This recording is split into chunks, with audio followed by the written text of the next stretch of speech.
পারদ রাতের। দিনের পারদ একটা সময় ছিল গত মাসের লাস্ট উইকে স্বাভাবিকের থেকে 8.5 ডিগ্রি কম। সেখানে আমরা দেখতে পাচ্ছি দিনের পারদও উল্লেখযোগ্যভাবে উত্থান হচ্ছে। এই দুটো পারদের পরবর্তী পতনের সম্ভাবনা কত?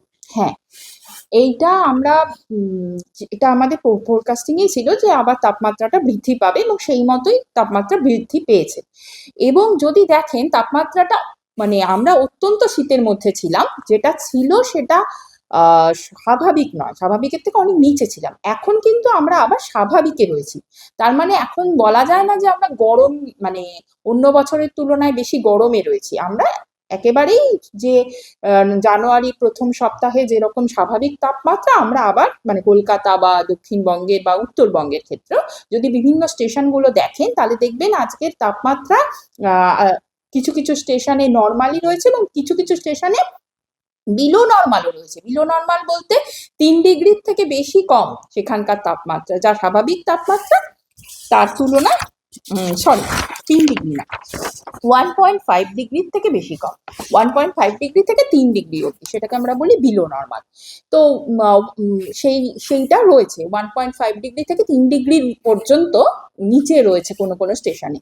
তার মানে আমরা মোটামুটি শীতের একটা আমেজের মধ্যেই কিন্তু রয়েছি, স্বাভাবিক যে শীত সেটা কিন্তু যতটা ছিল ততটা নেই। তো সেটা আমাদের প্রেডিকশনই ছিল এবং পরবর্তী প্রেডিকশন যেটা দেওয়া হয়েছে সেটা হলো আগামী 24 ঘন্টা আমরা এরকমই যেরকম তাপমাত্রা রয়েছে এই মুহূর্তে এরকমই সেরকম কোনো পরিবর্তন হবে না দুই বঙ্গেই, কিন্তু তার পরবর্তী 3 দিনে আবার তাপমাত্রাটা ধীরে ধীরে হ্রাস করবে এবং দক্ষিণবঙ্গের ক্ষেত্রে এই পরিবর্তন হবে 2 থেকে 3 ডিগ্রি, মানে 2 থেকে 3 ডিগ্রি তাপমাত্রা আরো কমে যাবে।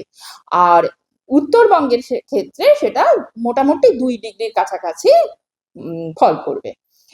এরপরে তার পরবর্তী 3 দিনে আবার তাপমাত্রাটা যেটা কমে গিয়ে যেটা হবে সেইটাই ধরে থাকবে, মানে সেটাই থাকবে মোটামুটি, তাপমাত্রার আবার কোনো পরিবর্তন হবে না তার পরবর্তী 3 দিনে, এটাই মোটামুটি রয়েছে। তো আপনি যদি দেখেন আজকে তাপমাত্রা কিরকম ছিল, আজকে দক্ষিণবঙ্গের ন্যূনতম তাপমাত্রা ছিল বহরমপুরে 9.2 ডিগ্রি সেন্টিগ্রেড আর কলকাতার ক্ষেত্রে ছিল 14 ডিগ্রি। আমাদের পরবর্তী পূর্বাভাস আমি যেটা বললাম যে 1 ডিগ্রি বাড়াটাকে আমরা কিন্তু খুব বেশি বৃদ্ধি পেয়েছে বলি না, বলি যে তাপমাত্রার পরিবর্তন হচ্ছে না সেরকম। তো সেক্ষেত্রে আগামী 24 ঘন্টায় কোনো পরিবর্তন হবে নাই বলছি, কারণ আমরা যে প্রেডিকশন দিয়েছি কলকাতার ক্ষেত্রে কালকে ন্যূনতম তাপমাত্রা 15 ডিগ্রির কাছাকাছি থাকবে। আজকে সকালে ছিল 14 ডিগ্রি, কাল সকালে 15 ডিগ্রির কাছাকাছি থাকবে এবং তারপরে আবার ওটা ধীরে ধীরে 2 থেকে 3 ডিগ্রি ফল করবে। আর কলকাতার ক্ষেত্রে সর্বোচ্চ তাপমাত্রা আজকে থাকার সম্ভাবনা আছে 24 ডিগ্রির কাছাকাছি, হয়তো 24-এর থেকে একটু নিচেই থাকবে।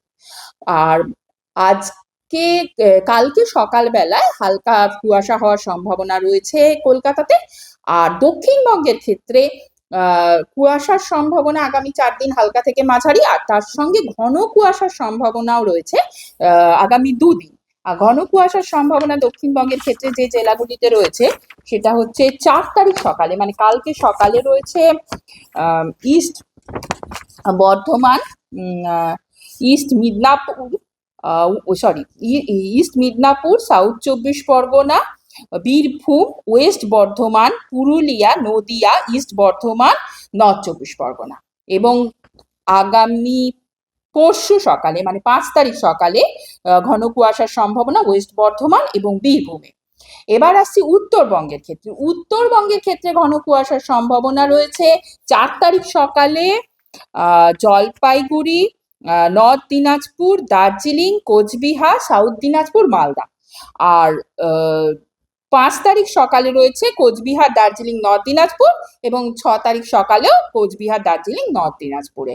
আর সেই সঙ্গে উত্তরবঙ্গেও হালকা থেকে মাঝারি কুয়াশার সম্ভাবনা আগামী 5 দিন থাকছে।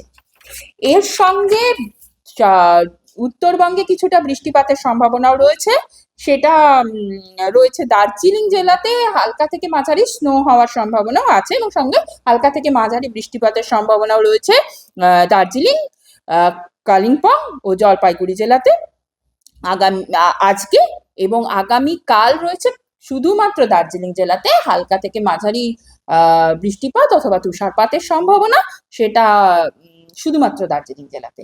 এরপরে মোটামুটিভাবে উত্তর এবং দক্ষিণবঙ্গ ড্রাই হয়ে যাবে, কোথাও কোনো বৃষ্টির সম্ভাবনা থাকবে না।